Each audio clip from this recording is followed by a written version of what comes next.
तुकाराम महाराज विठ्ठलाला म्हणतात की देवा, माझ्या जीवनातले दुःख दूर करण्यासाठी मी तुला कितीदा तरी प्रार्थना केली आहे, विनंती केली आहे, परंतु तू माझे दुःख कमी का करत नाहीस, अशी ते विनंती विठ्ठलाला करत आहेत.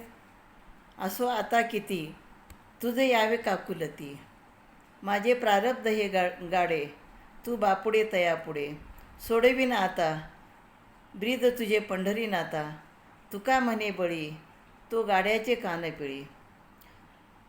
तर देवा, आम्ही आमच्या प्रारब्धातून दुःखातून सोडण्याकरता तुला किती वेळा काकुळतीला यावे, किती प्रार्थना करावी, याची तर काही सीमाच राहिलेली नाही.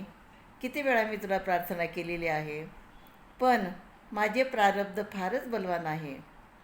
त्यापुढे तूसुद्धा दुबळा ठरतोस, म्हणजे तूसुद्धा माझे प्रारब्ध, माझे दुःख दूर करू शकत नाहीस.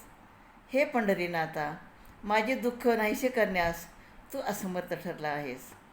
त्यामुळे तू आता धारण केलेले तुझे पतित पावन हे जे ब्रीद आहे, पतित पावन म्हणजे जे पतित आहे, जे दुःखी आहेत, त्यांचे दुःख दूर करायचे तुझं जे ब्रीद आहे, मी तुला सोडून द्यायला लावीन. म्हणजे किती ते पांडुरंगा बरोबर अगदी एखाद्या वडिलांना बोलल्यासारखं, आईला बोलल्यासारखं बोलतात तुकाराम महाराज.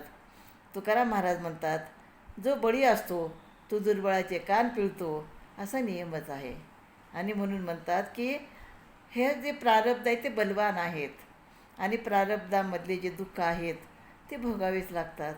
आणि म्हणून हे पांडुरंगा, बघ तुझ्याने माझे काही दुःख कमी करता येतात का, तर निश्चित कमी कर, अशी विनंती ते विठ्ठलाला करतात.